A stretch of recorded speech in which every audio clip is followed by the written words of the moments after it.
We're going to get into how you go about buying additional qualifying years using voluntary Class 3 or Class 2 national insurance contributions where you have gaps in your national insurance record. This is about making sure you get the maximum state pension that you can and when you come to claim it. It's also on how much those additional years cost and what it buys you and whether it actually offers good value for money. I would say under some circumstances, and this is where it does get a little more complex, you could have 35 qualifying years and yet your full state pension projection is less than the current full new state pension. This is typically due to having been contracted out, and those years of being contracted out are deducted from the state pension entitlement. Perhaps one for another videos, there's a great degree of complexity around that.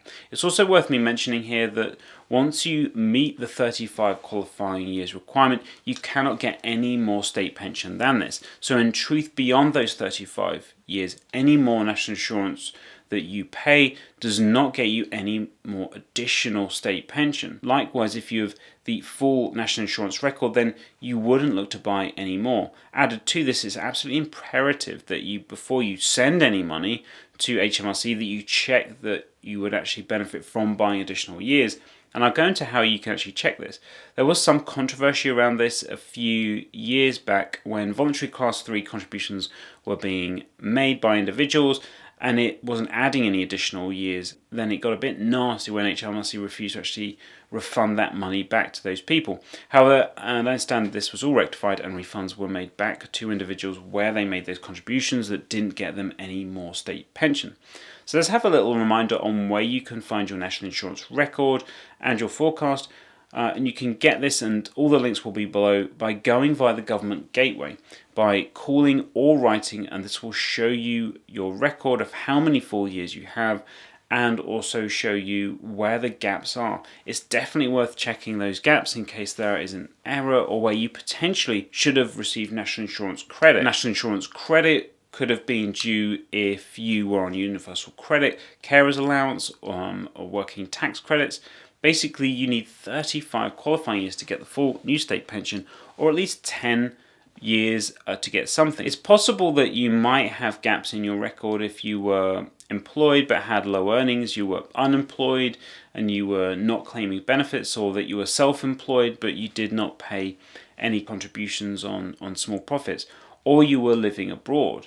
And very quickly, let's just consider who should be thinking about making voluntary contributions. If you know that you won't get the qualifying years, you need to get the full state pension during your working life, or if you're close to your state pension age and you don't have enough qualifying years to get the full state pension, or you are self-employed and you have to pay Class 2 contributions because you had low profits, or that you lived outside of the UK but that you still wish to build up some entitlement, or that you lived abroad and you have some qualifying years. And how much does it cost to top up your state pension? The current cost for 2021 to 2022 is £15.40 per week, or £800.80 for a year. So in effect, to buy one whole qualifying year will cost you £800.80, and this would equate to buying you £266.83 a year. That's adding £266.83 a year to your state pension. So £266 for the rest of your life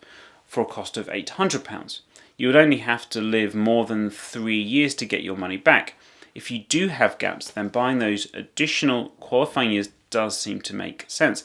As mentioned, there is a different rate for each year, and I'll pop the link in down below.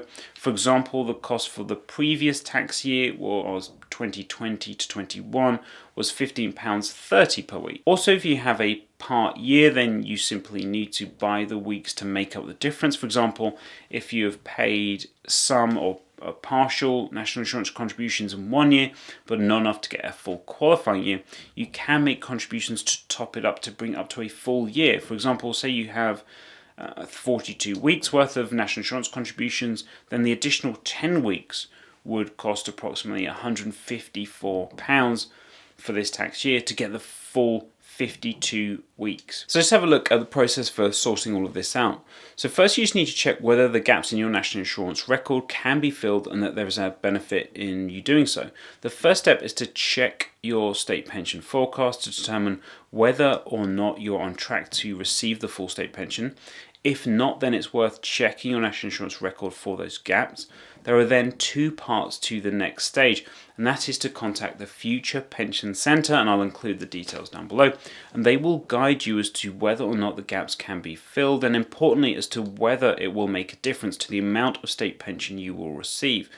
Bear in mind that for security reasons they won't correspond via email, and that you do need to have requested a forecast first, either online or via a paper application, the BR19. The next stage, and this is rather odd, is that your national insurance record is managed by HMRC and not DWP, the Department for Work and Pensions.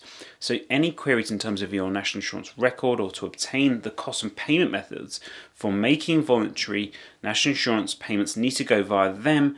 If you want to make a payment, then you will need to contact HMRC, as they will provide you with an 18-digit reference number and the bank account details for the bank transfer.